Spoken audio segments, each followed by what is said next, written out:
Hi, amazina nitwa Rutayisire Jean Claude. 2021 nasoje ishuri ubwo nahise mbona akazi kampemba amafaranga ibihumbi 150. Ariko ubwo nafataga ibyo bihumbi 150 nahitaga ntekereza amafaranga yo kwishyura inzu, nkatekereza ibyo nagiye nkoresha byose, cyane ko nafataga amafaranga umunsi umwe mu minsi 30 yose, ya minsi 29 yose nabaga narariye, naranyweye, narambaye ndetse narakoze n'ibindi bintu bigiye bitandukanye. Nafataga ayo mafaranga nkahita ngenda nyagabagabanya muri ibyo bintu byose, ndetse n'ibindi bibazo byose nagendaga nkemura mu gihe nabaga ntegereje umushahara. Ubwo nafataga uwo mushahara nashidukaga meze nkaho ndi ikiraro cyambutse amafaranga cyakora kuri boss wanjye ndetse cyageza ku bandi bantu. Mu by'ukuri nayo mfite inzozi, numvaga nzaba umuntu udasanzwe, numvaga mfite inzozi zo kuzagura imodoka, numvaga mfite inzozi zo kuzagura ibidasanzwe, n'ukuri numvaga mfite inzozi zo kuzubaka inzu nziza, kuzagura ibibanza byiza, kuzagira umuryango mwiza, ariko nabonaga nta cyizere cyo kuzazigeraho mfite.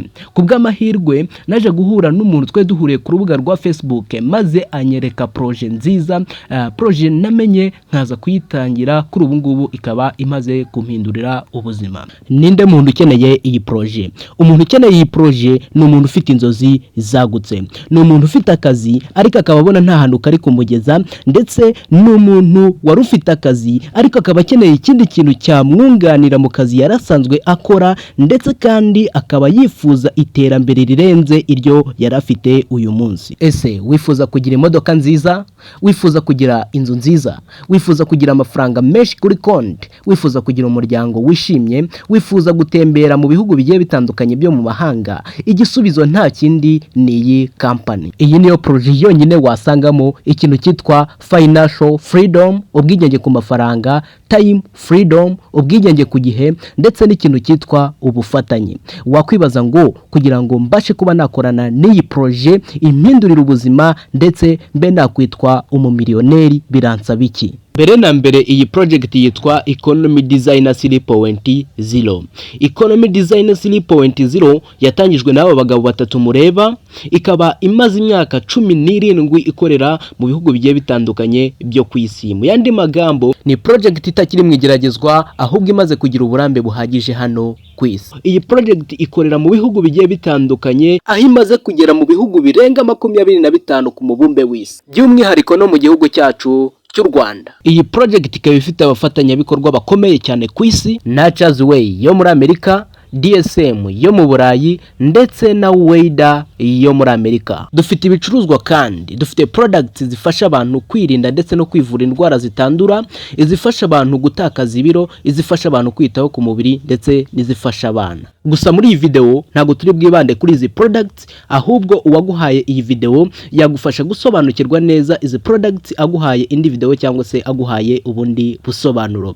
Ahubwo tugiye kwibanda kuri projet nziza, projet namenye ikampindurira ubuzima. Ese ni gute nawe wakorana nayo ukaba wahindura ubuzima bwawe? Kuba umunyamuryango w'iyi project nibura bisaba kuba wabaye umukiriya wayo inshuro imwe gusa ukagura kuri zira product, ari byo biri muri ubu buryo bukurikira. Uburyo bwa mbere ushobora gukoresha winjira muri iyi project ni uburyo ushobora kugura package ya zira product, ariyo package yitwa Neovas package. Neovas package igura ibihumbi 473, ugahita uhabwa konte eshatu zose zizajya zikwinjiriza amafaranga. Ubundi buryo bwa kabiri bwo kuba wakwinjira muri iyi project ni uburyo ushobora kugura package yitwa Tekinovas package. Tekinovas package igura 1,144,000, ugahita uhabwa konte 7 zose zizajya zikwinjiriza amafaranga. Ubundi buryo bwa gatatu bwo kuba wakwinjira muri iyi project ni uburyo ushobora kwinjiramo uguze package yitwa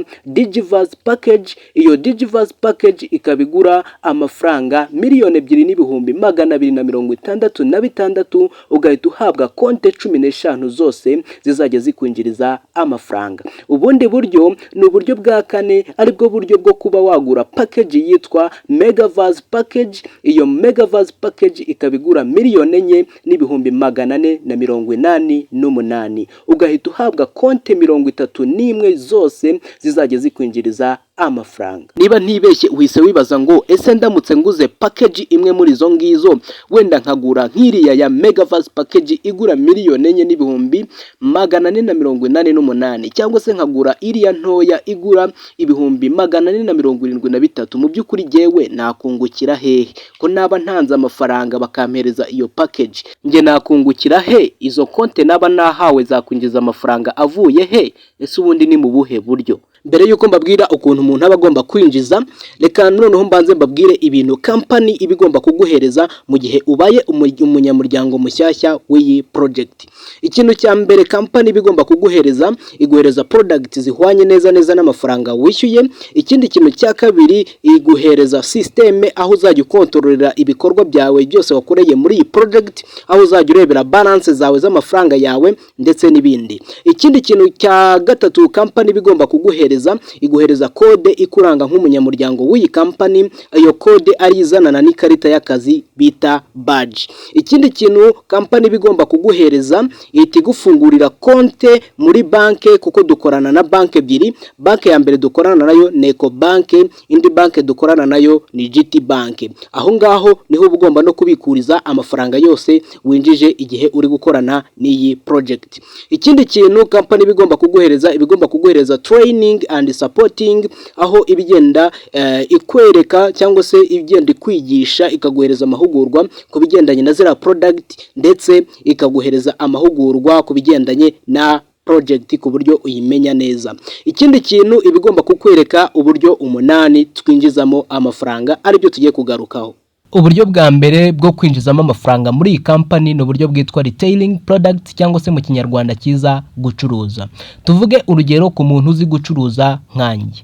Iriya package baguhereza igura amafaranga runaka, bayiguhereza baguhaye product zihwanye neza n'amafaranga wishyuye, ndetse banakugabanyirijeho hagati ya 25 ndetse na 50%.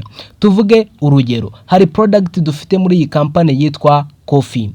Iyo product yitwa coffee, uraza hano kuri company, iyo uri umunyamuryango bakayiguhereza ku mafaranga ibihumbi 10,350, wowe ukayisubiza hejuru y'amafaranga ibihumbi 20.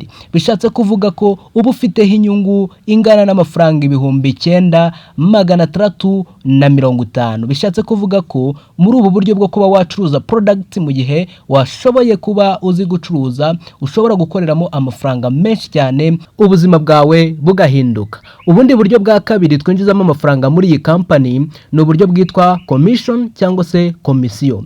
Nukuvuga ngo urugero, usanzwe urangira abantu ahantu heza bajya kurira, usanzwe urangira abantu ahantu heza bagurira ibintu runaka, usanzwe urangira abantu ahantu heza bajyana abana ku ishuri, usanzwe utanga amakuru mu by'ukuri ariko ntubihemberwe. Ariko company irakubwira ngo nuyifasha gucuruza package runaka, izajya iguhereza amafaranga bitewe na package wayifashije kuba yacuruza. Urugero, company irakubwira ngo nugira umuntu uhereza amakuru akaza akagura package yitwa megaverse package igura amafaranga 4,488,000, izajya iguhereza ako kanya komisiyo ingana n'amafaranga ibihumbi 616.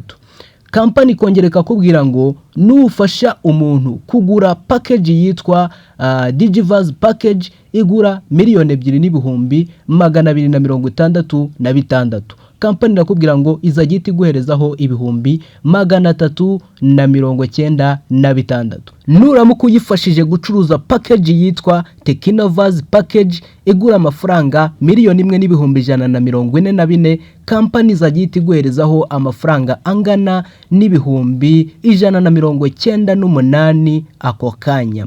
Company kongereka kubwira ngo ntago birangirira aho gusa. Nuramuka ufashije umuntu akaza akagura package yitwa Neoverse package igura amafaranga ibihumbi 473, uzajya uhita uhabwa amafaranga angana n'ibihumbi 61,500 6 ako kanya. Bishatse kuvuga ngo muri ubu buryo bwa kabiri bwitwa komisiyo ushobora kuba wakoreramo amafaranga menshi cyane igihe wabashije kuba wagira umuntu uhereza amakuru akaza akagura package imwe muri izi ngizi, aha ngaha uhita ukorera amafaranga menshi.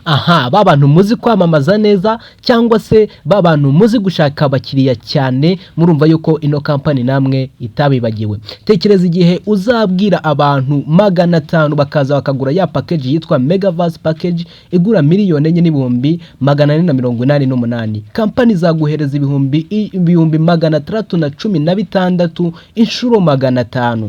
Tekereza ko se ushobora kwibonera babantu ba makeya bamwe bagura ya package ya makeya y'ibihumbi 473 ari abantu 500. Tekereza ko ushobora kubabona company ikaguhereza amafaranga ibihumbi 61 inshuro 500. Urumva ko ari ibintu byiza cyane cyangwa se ari ahantu ushobora kuba wakorera amafaranga menshi. Uburyo bwa gatatu bwo kwinjizamo amafaranga muri iyi company ni uburyo bwitwa matching bonus. Ni igihembo kingana n'amafaranga ibihumbi 37. Ni amafaranga ubona haba hari ikintu wakoze cyangwa se nta n'ikintu wakoze, byaba biguturutseho cyangwa se bitanaguturutseho. Ni amafaranga winjiza waba ubishaka cyangwa se utanabishaka. Ni amafaranga ubona buri uko nyuma yawe hacurujwe package ebyiri, yaba ari wowe wafashije company kuzicuruza cyangwa se atari wowe wafashije company kuzicuruza, upfa kuba wowe waragiyemo hakiri kare, ahubwo za package zikagurishwa wowe waramaze kwinjira muri company uhita winjiza ibyo bihumbi 37. Uburyo bwa kane noneho twinjizamo amafaranga muri iyi company ni uburyo bwitwa amaranka cyangwa se amapeti. Ni uburyo bushimishije cyane aho uhabwa ipeti ryitwa silver executive ukajya ugenda winjiza 10% nk'umushahara wawe w'ukwezi uhoraho. Iyo ufite ipeti rya silver executive ntabwo ujya munsi ya miliyoni ku kwezi. Hanyuma iyo ufite ipeti rya gold executive ari ryo peti rya kabiri ntabwo ujya munsi ya miliyoni 2 ku kwezi. Iyo ufite ipeti rya global ambassador ntabwo ujya munsi ya miliyoni 5 ku kwezi. Na amafaranga aba aryoshye cyane. Ubwo nibwo buryo bune nabambabwiye twinjizamo amafaranga muri iyi company kugira ngo nawe niba ubona ino company hari ahantu yagufasha cyangwa se niba hari ahantu ubona yagukurana naho yanakugeza, ubwo waza nawe tugafatanya mu iterambere rusange.